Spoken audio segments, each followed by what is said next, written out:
I find that whether it's secrets, betrayal, or whatever, that conflict arises. And as I'm creating that natural tension, the conflict between both that and the connection really is what transpires that world into something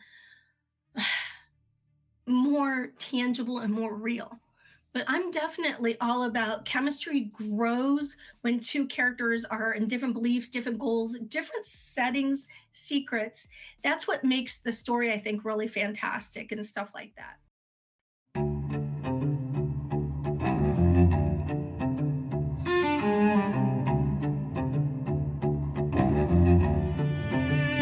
Fitz of Writing.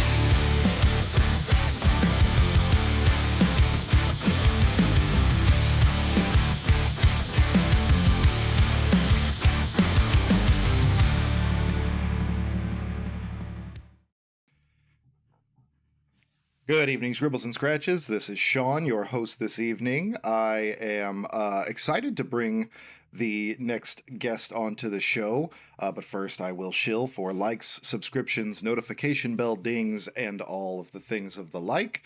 This week's guest, coming to us from our benevolent benefactor, Sir Dr. Duncan Cackleworth, Esquire, founder of the Departed Pen, as you all know.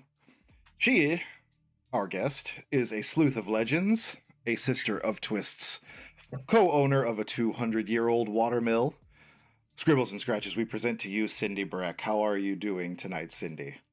I am doing great, Sean. I am doing great. And just to make sure, that water mill that we used to own, unfortunately, we don't own anymore, but we had it for over like 20 years. So, but yes, oh my gosh, it was a love.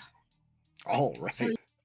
I'm assuming that you've probably watched an episode or two, so you know that we really like to start by getting everybody that watches the podcast to like get to know the author themselves and everything. So I will give our usual first question for everybody who isn't familiar with you.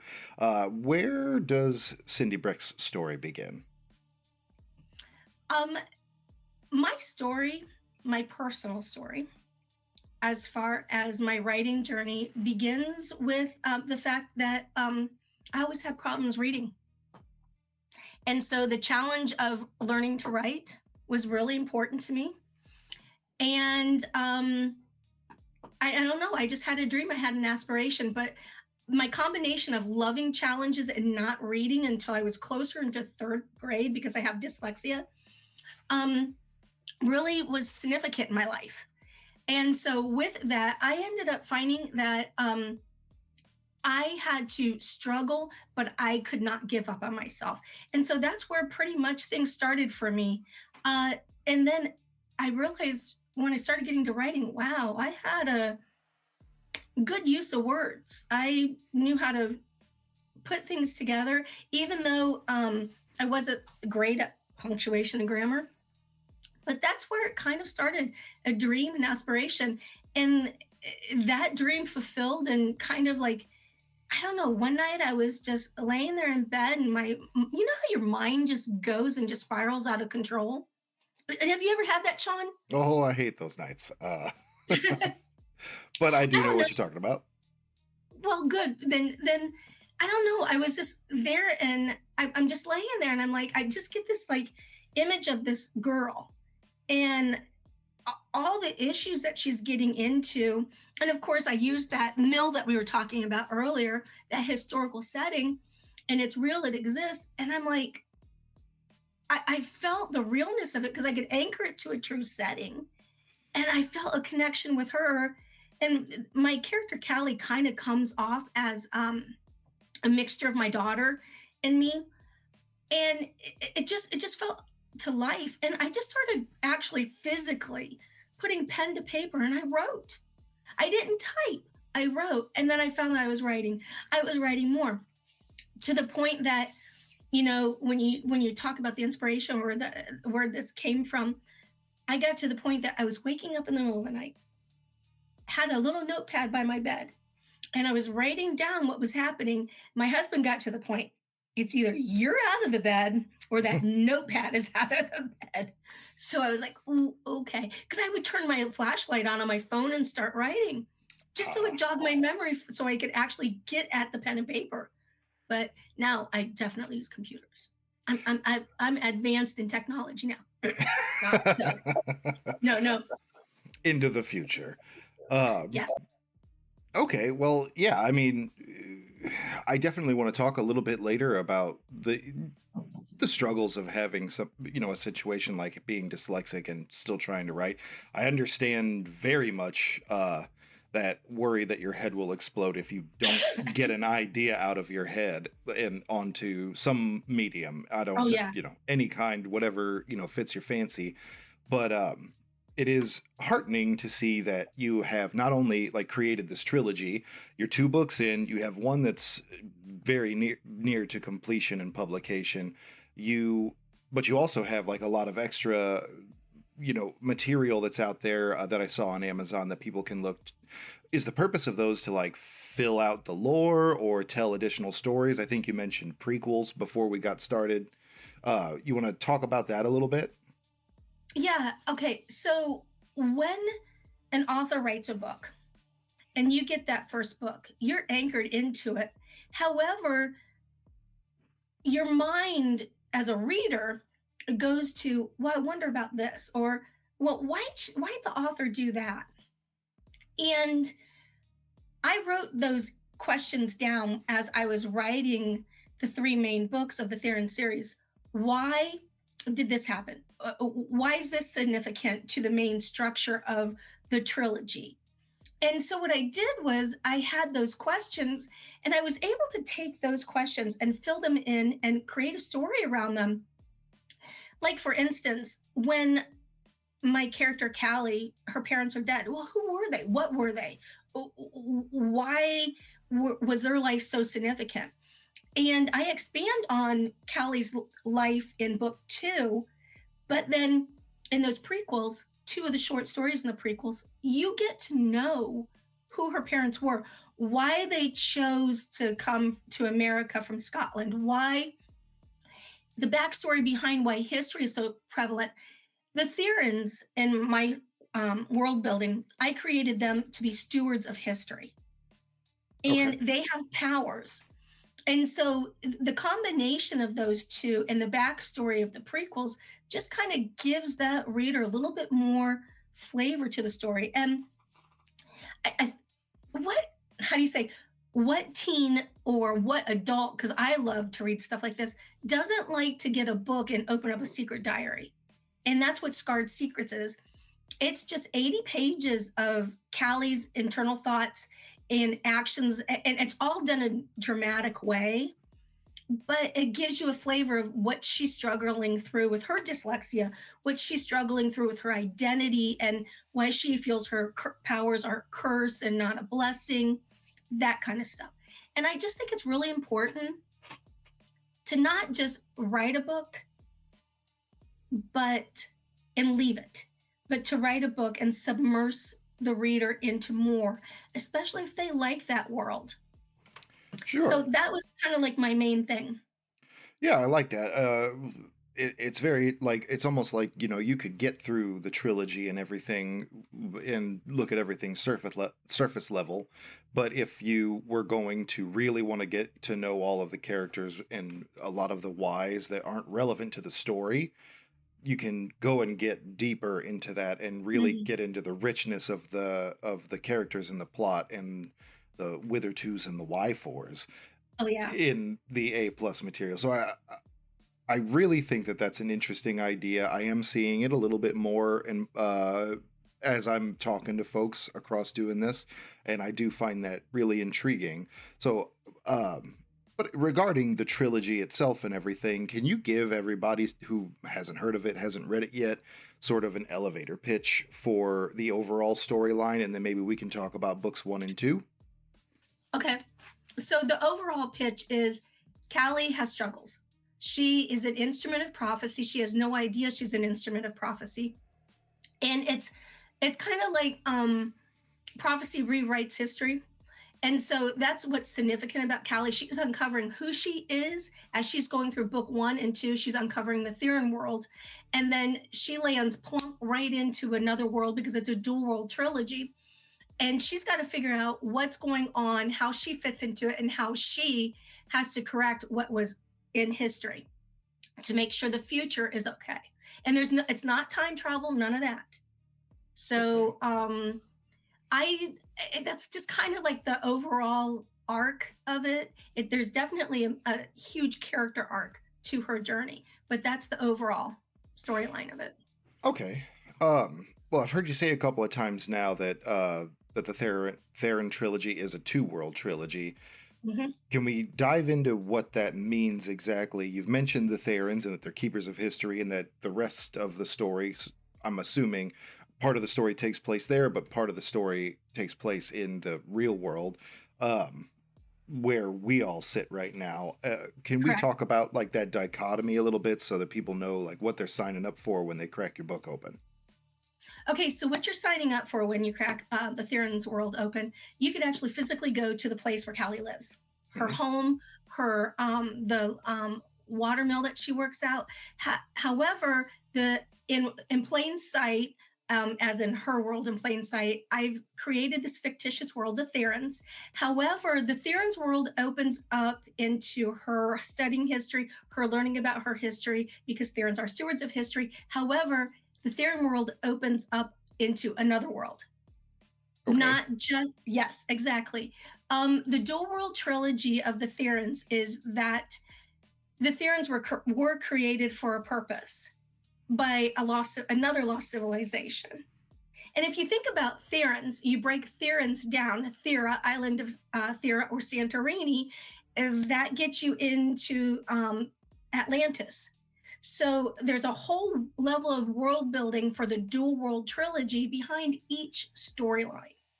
And that's the significance that I like to study Greek mythology. So I spent a lot of time world building, looking at the Creatus, which is Plato's dialogue, Okay. and I think the other one was Theades, but anyhow, I focused more on the Creatus.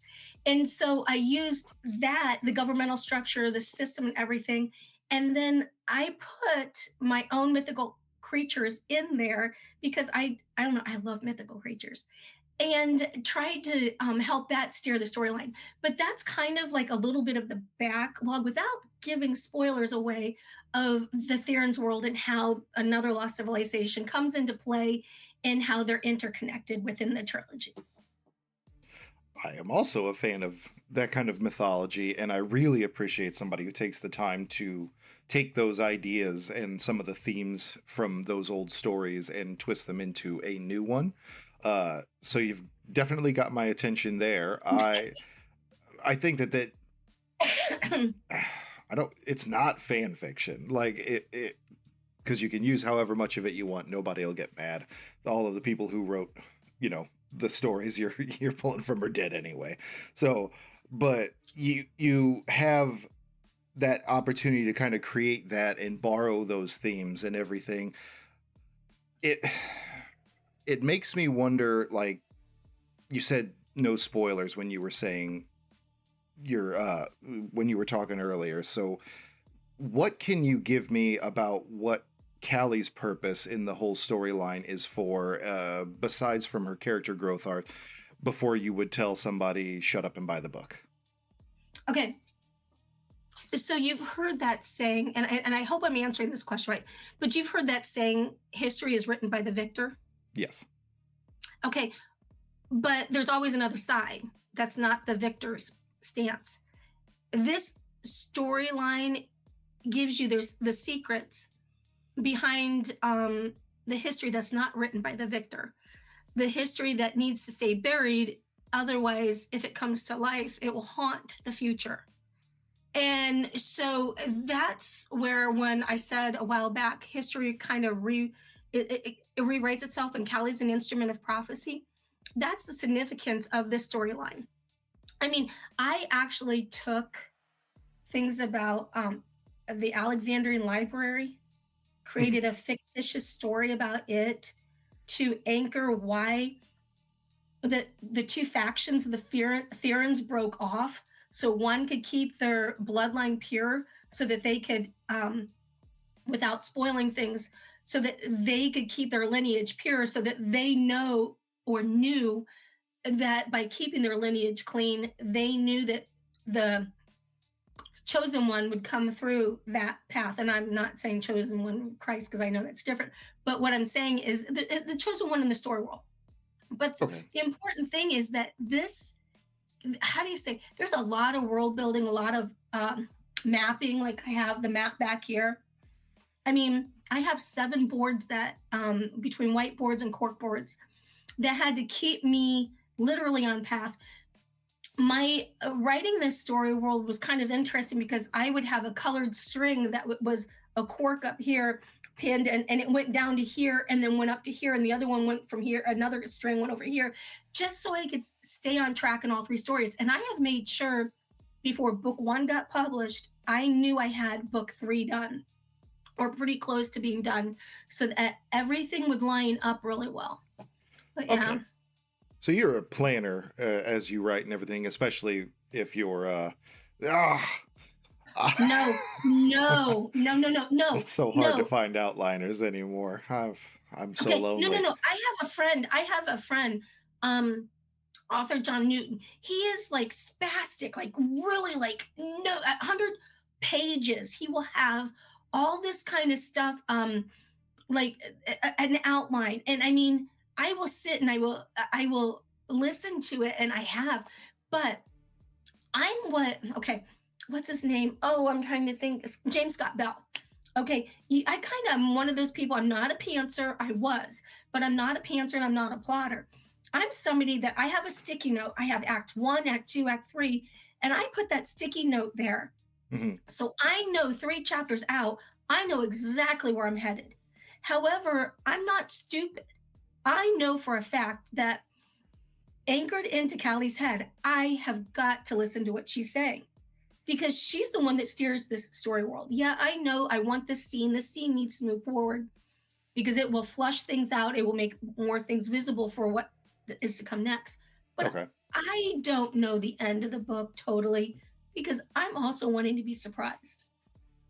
I gotcha. Okay. Well, so Callie's driving the overall narrative.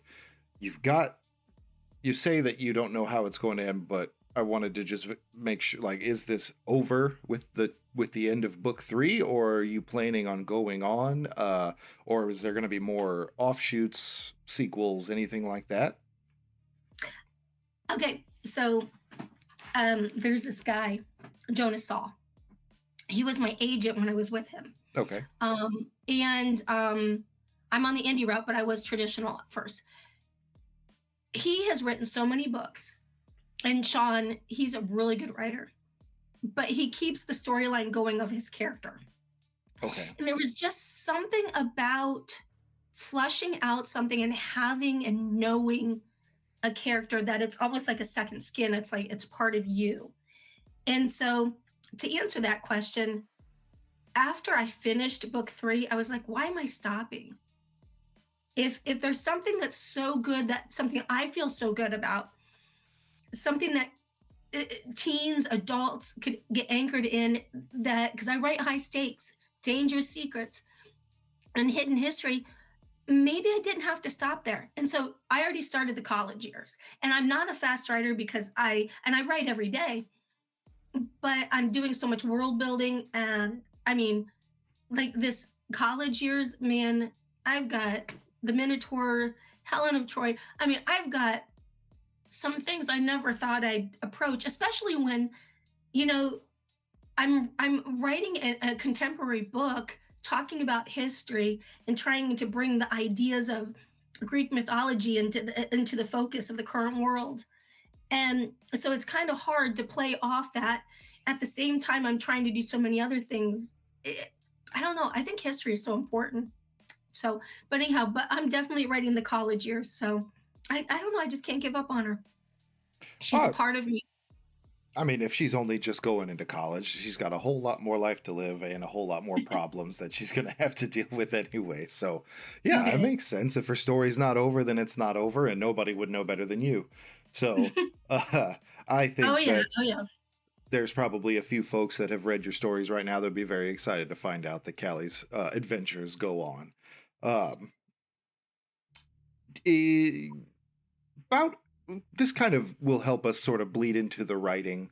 portion of the interview. But I'm curious, like, about how long does it take you to get like a book out between the writing and the editing and alpha and beta readers all the way to publication? You said you're going indie now, so it's a little faster, but by the time you conceive of an idea to get to the point where you're ready to start like logging on to KDP or whatever it is that you use to publish, to get it up there. I would say for me, it's a year and a half to 2 years, because first of all, I take my writing very seriously. Hmm. However, I also know that real life fits into there. I mean, I was just out one day taking care of my dogs. What did I find? The next, I'm going to the hospital. I broke my back in 3 places. Oh my And God. that was just last November. And so real life comes into play. My priority is my family first, and we're building a house. Life comes into play.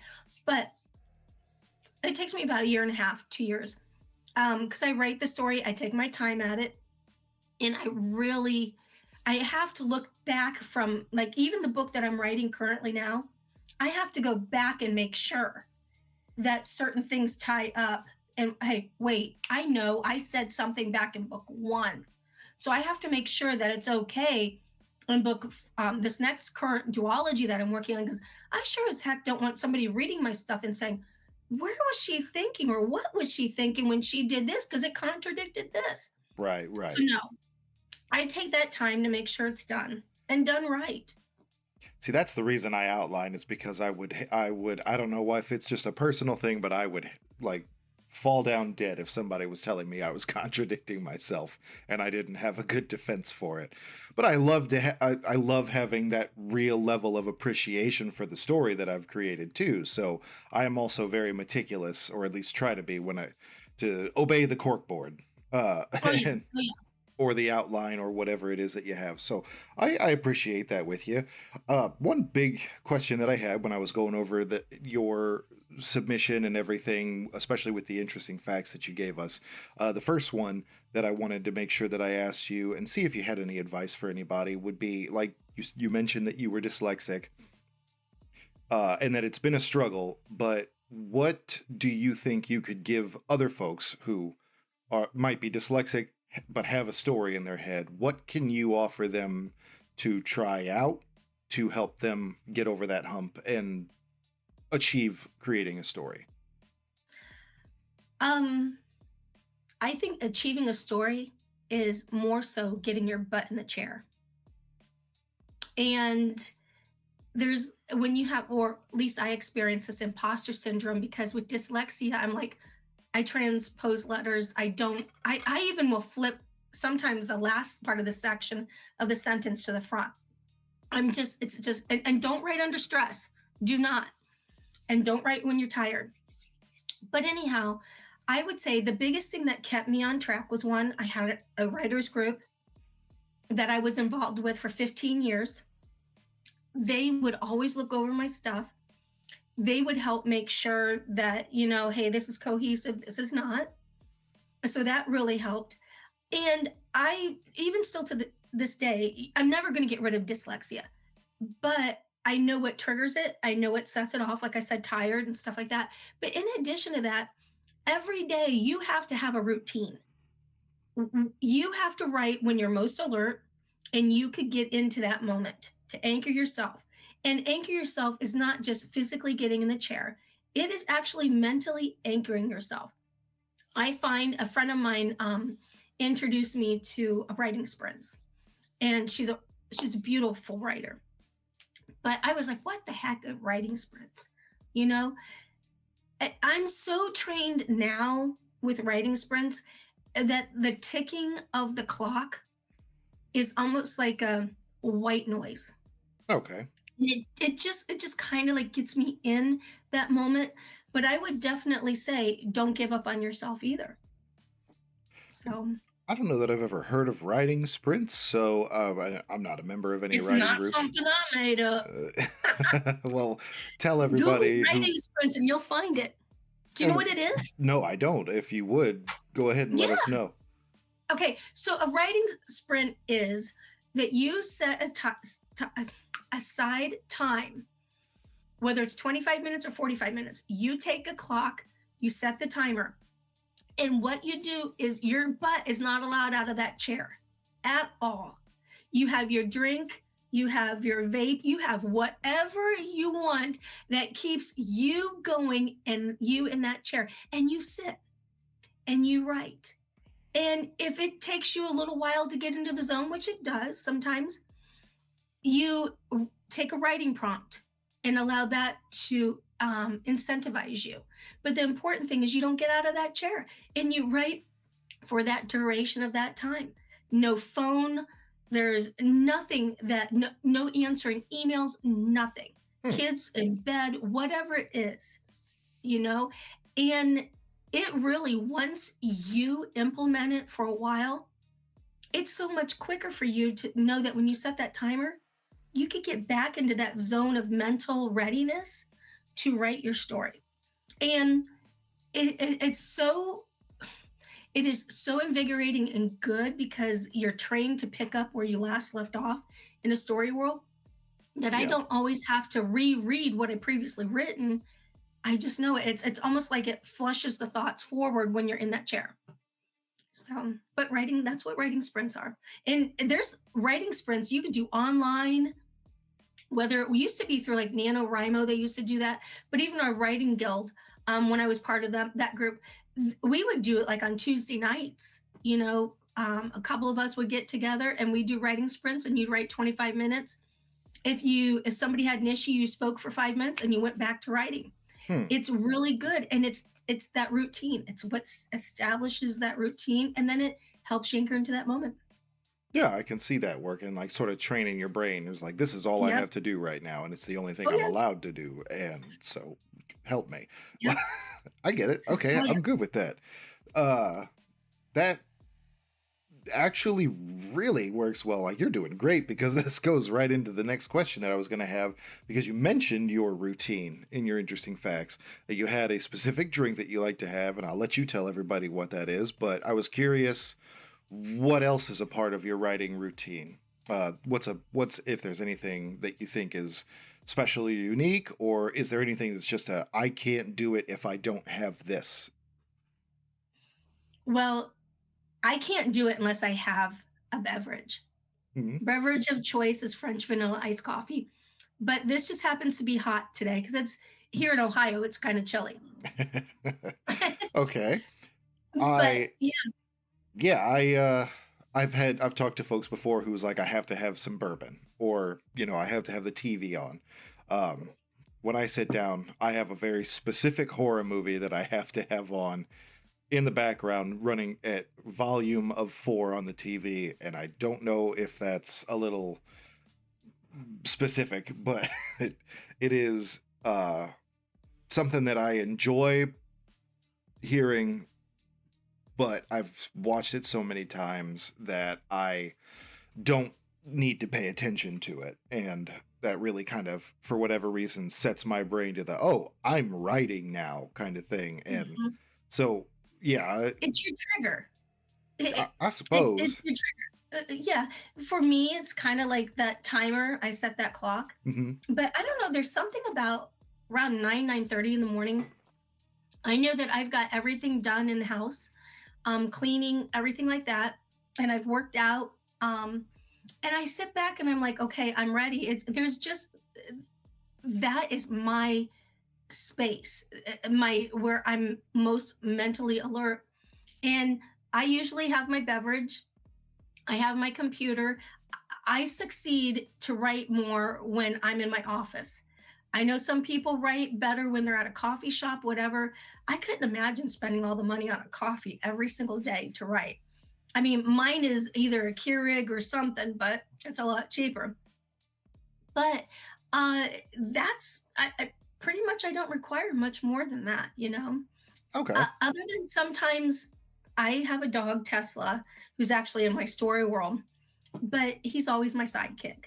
So yeah, he's actually at my feet now. Well, he's being a very good boy. Actually, I Uh, have two of them that are at my feet. His friend Rosie. So they're both very good. oh, I, I'm a dog person. I have a cat. I, I'll keep feeding her, but I'm not a cat. Oh, what's I'm your not a cat's cat name? person. I've got Boots, and then I have Scooter. Is my dog.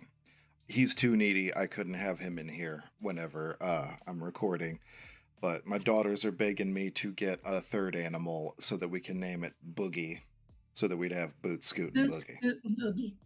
Oh my gosh, that's adorable. That is freaking adorable.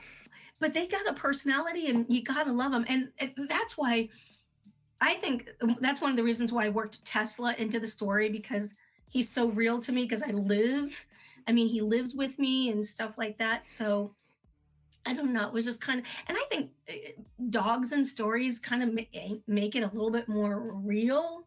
You know, of course, you got to have that little mythical creature that does something too. So, Sure.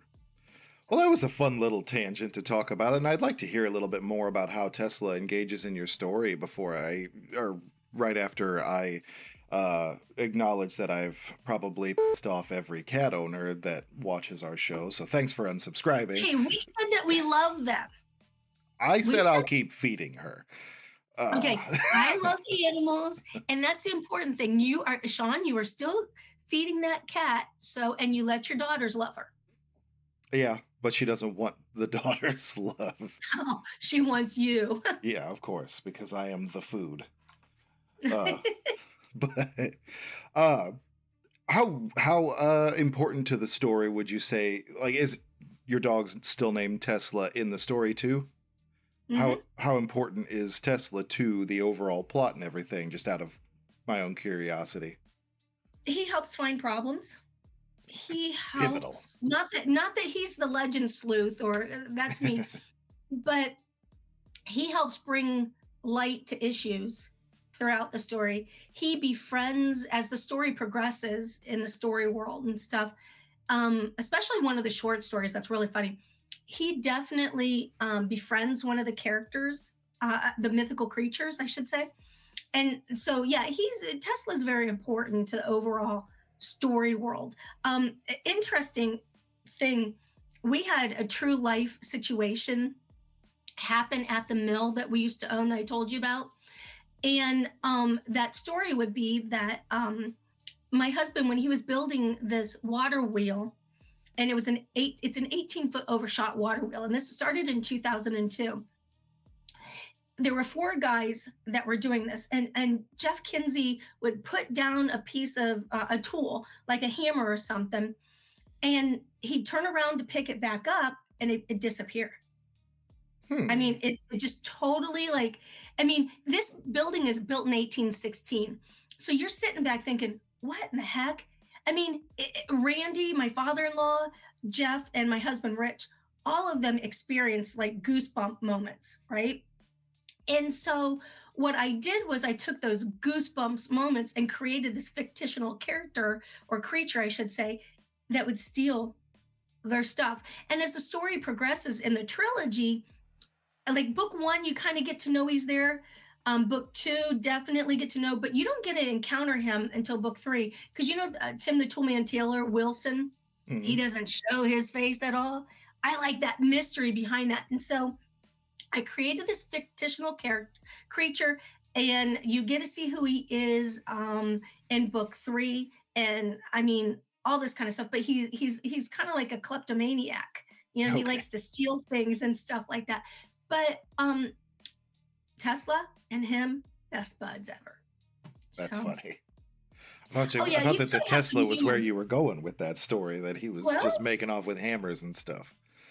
well, hey, you got to have a little bit of fun. I use the mythical creature to lighten the heavy issues Hmm. that I write about. High school years with Callie Tresham, I do a lot of the high stakes. Yeah, there's kidnapping, there's betrayal, all of that stuff. And there's sword fighting, especially when you're working your way into the second world. But the college years, they have morphed into something that is going to hit trigger points, you know? So, but Okay. Tesla kind of like helps even things out. He's kind of like the therapy along the way, you know, for the reader. Hmm. I okay. Well, yeah, definitely that. A lot of people cling to their dogs, especially in stressful times. And with that kind of chemistry and concept, and especially mentioning your little klepto creature at the watermill and everything, um, probably a good time for me to ask. I think one of the most important questions that I had for myself for you down for this, which was how you approach in this like sort of fantasy setting in the real world the kind of chemistry of characters or conflict between them and everything. Like, what's the Cyndi Brec method for that? Mm. First of all, I approach character first over the conflict. Okay. And I know that's kind of a weird way to say it. However, I'm in Callie's head. I'm writing her story world.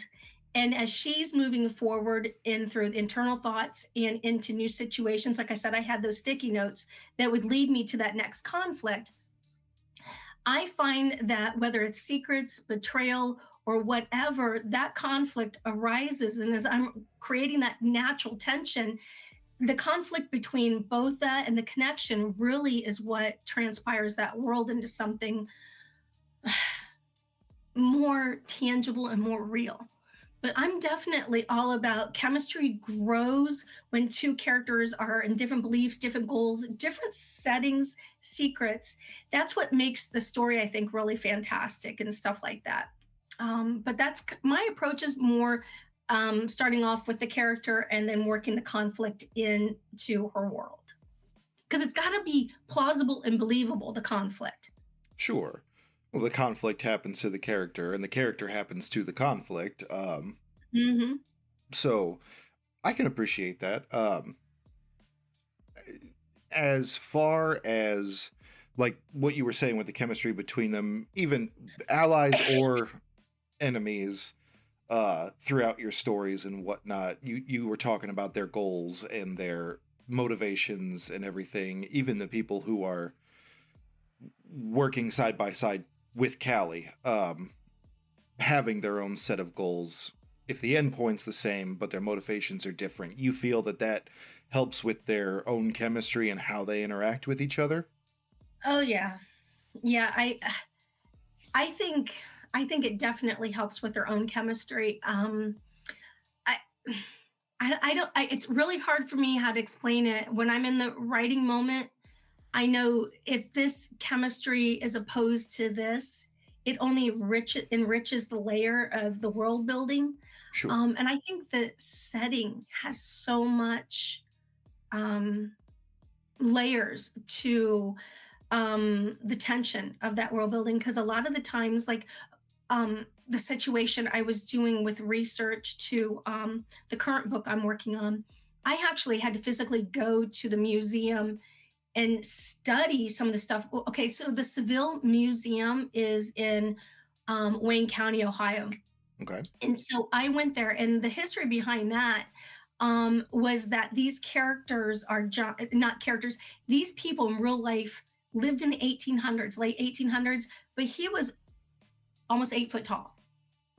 She Okay. was almost 8 foot tall, just shy of it. Okay. And you could Google, it's the Bates family. But anyhow, I took that real situation, crafted it in my story. Callie moving forward, approaching the chemistry with the two characters and how they oppose situations and stuff like that. It just adds a richness to the layer. But I think if you, as an author, focus on the character first and then add the tension to it, but even though I know that they go side by side, I think you have something that's more immersive for me because I think you add depth to it when you bring the reader into the angst of the moment or the situation. And then you add that conflict about the real life setting, real setting around what's going on. There's a lot of intrigue. So Yeah. I hope I'm answering that right. I'm not answering it direct because they both do play side by side. Tension naturally creates both conflict and connection, but I do think that the character is first for me. And there are writers out there. I feel like that character first writing is a really big right now. I don't want to say that it's like big with readers and everything, but I do talk to a lot of writers where it's almost like they're beholden to what their characters want to do. The character handles the story. The character is the reason the story is happening, etc., etc. And I do think that that's a really good way to get a reader on the journey But there's with a you. balance. There's more of a balance with that too. You know. Yeah, yeah. Actually, one of the things that you reminded me of when you were talking about your the setting and how that can affect things with the character, um, author being removed from that. One of the things that I heard recently that I thought was really good advice is let the consider the setting another character in your story. It has its own uh environment, it has its own tension and everything like that, and your characters should be in an appropriate setting for the appropriate chemistry, and putting that all together can be stressful, but when you do it right, it's very rewarding and very immersive. Yeah, I definitely think it's very immersive. Um, I just started getting into like okay, so I'm an avid reader, Okay. and I was learning from a friend of mine who designs book covers and stuff, and then another friend of mine who helped me with my book covers.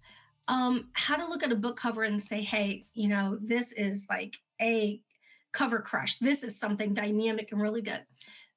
But when you go beyond that and you get into a book crush where you're looking for the chemistry, where you're looking for the conflict and how they meet in the setting of the story world, and is it plausible, is it not, that's really important. And I think that there are books out there that don't fit with what's really happening in real life, what's going through the character's head. They don't fit in that reality, Okay. that situation. But there's some, I'm telling you, I pick up so many indie book authors out there, and there is something going on in this world. Those indie authors got it. There is just something out there that, and I'm not saying that traditional don't. I mean, I totally respect the traditional authors and stuff, but these indie authors, I mean, I'm finding more indie books that I absolutely want to pick up and read. The one pattern I know that I don't like with some indie authors, though, they drag out the beginning before they get right into the action, and Okay. it's kind of slow. But man, I'll tell you, when you get into that setting, that character, and you got that conflict going, man, you got it from the gate out. You've got me hook, line, and sinker. So I guess I'm talking as the reader, not just the author, but I'm starting to analyze all of that, you know? Yeah, no, you kind of have to. And actually, you really sort of bypassed the one final question I was going to hit you with, which was going Final to be, question. Oh no, I'm enjoying this. well, you can always come back. We. Oh well, I'd love to. But the question was going to be that I'm actually stealing from Ryan. That I really enjoyed listening to was, what do you hate about current fantasy as it exists today? And would a fair answer be that some indie authors take too long to get into the action from the beginning of the story? Or is there anything else that bothers you more? Mm, I would say I like to get into the action probably quicker, and then take a a gasp a moment of like catching your breath. Mhm. You know what I mean? Then have it like, okay, when are we getting to that like exciting moment? So yeah, that would probably be one of my issues. Because you don't want a reader to put your book down right away. You know, going out from the gate as a writer, you want to like hook them right then and there. But at the same time, if it's not a plausible hook, not a plausible thing that can happen, that gets me. And so that's when I go back to, I don't write magic in my world. My characters have superpowers. Um, they are innate powers. I justify them in some level of plausible science. Okay. Now, mind you, I will read books that have magic and stuff like that in it because I mean, I just put one down.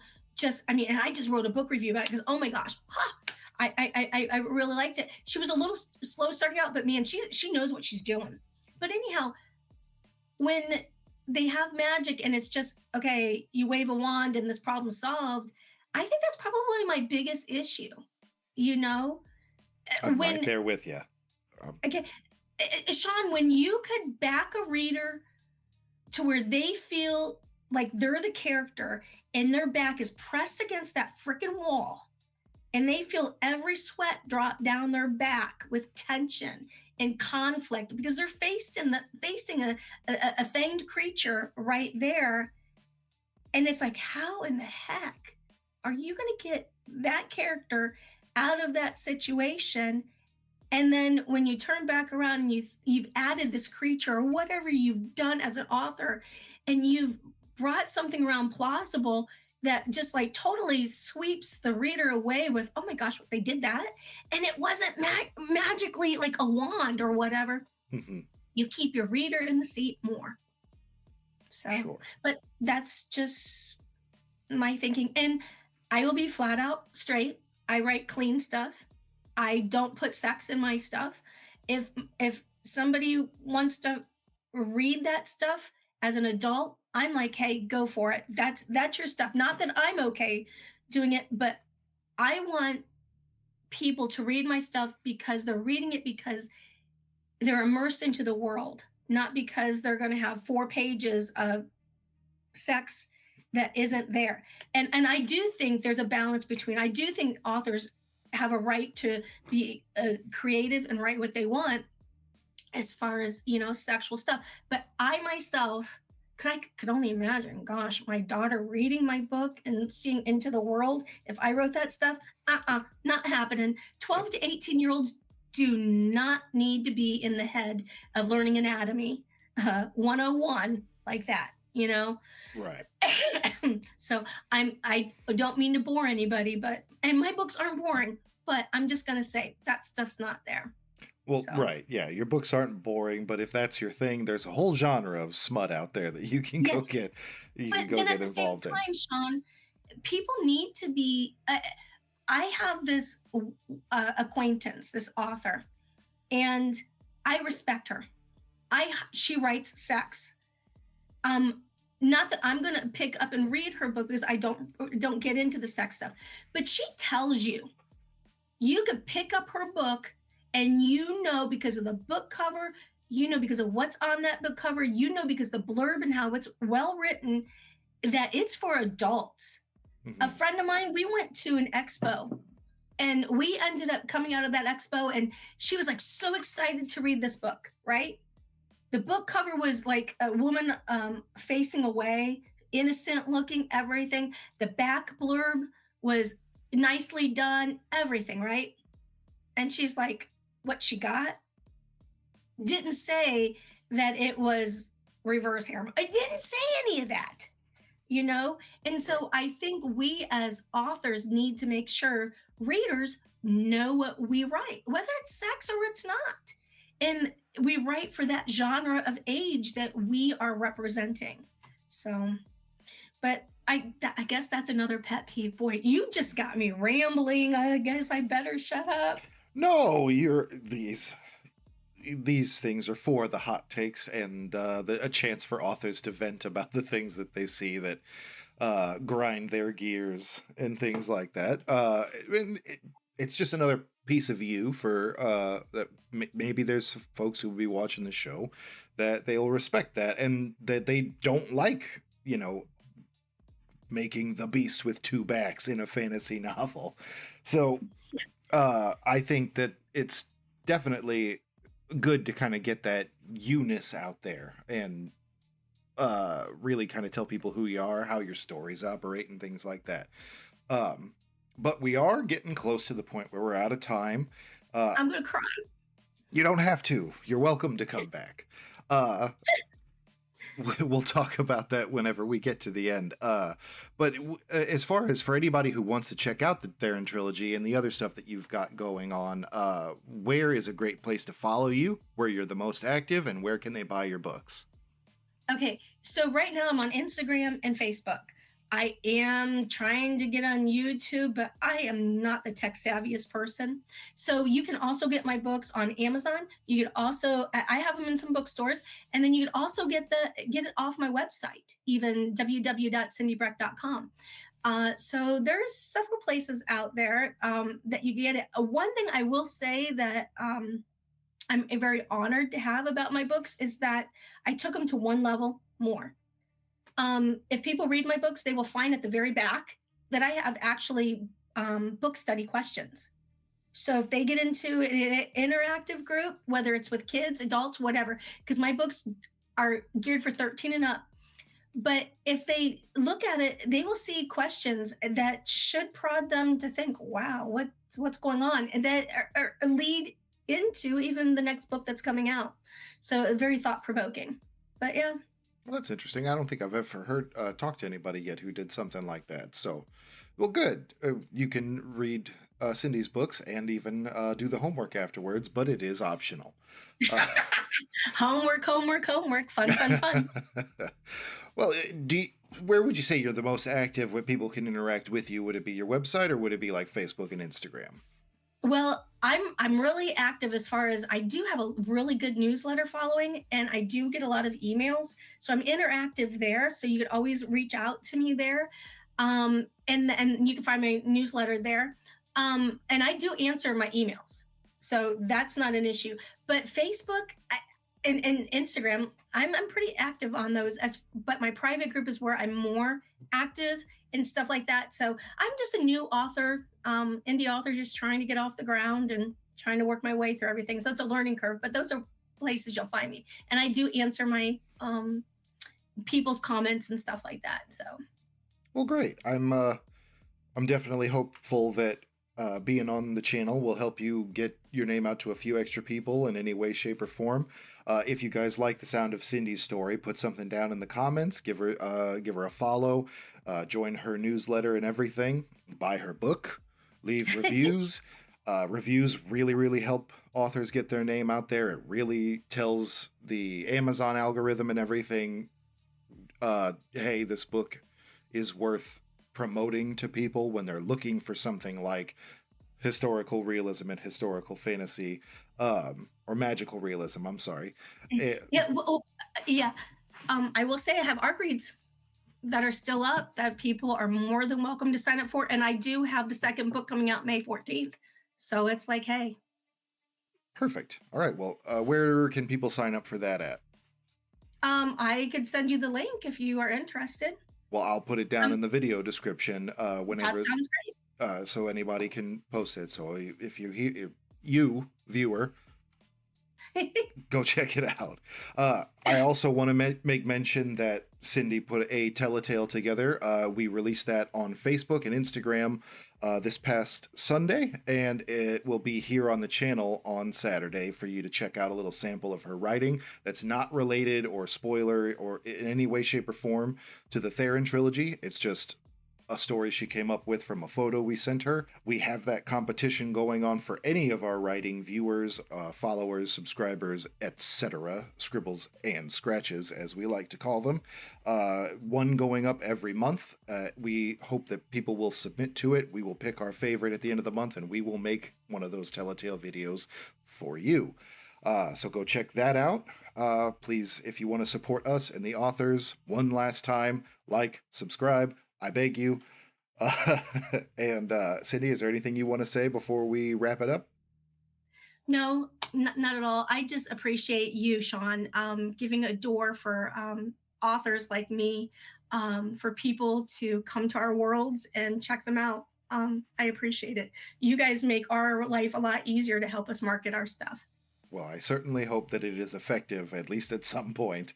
But everybody, it doesn't get anywhere without the viewers. So please, like we said, get involved.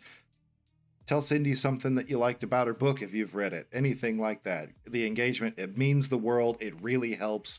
It shows all of the algorithms that, this story matters, and it does. So, with that one, though, I think I'm going to say strike the like, semper scribe, and fade to black.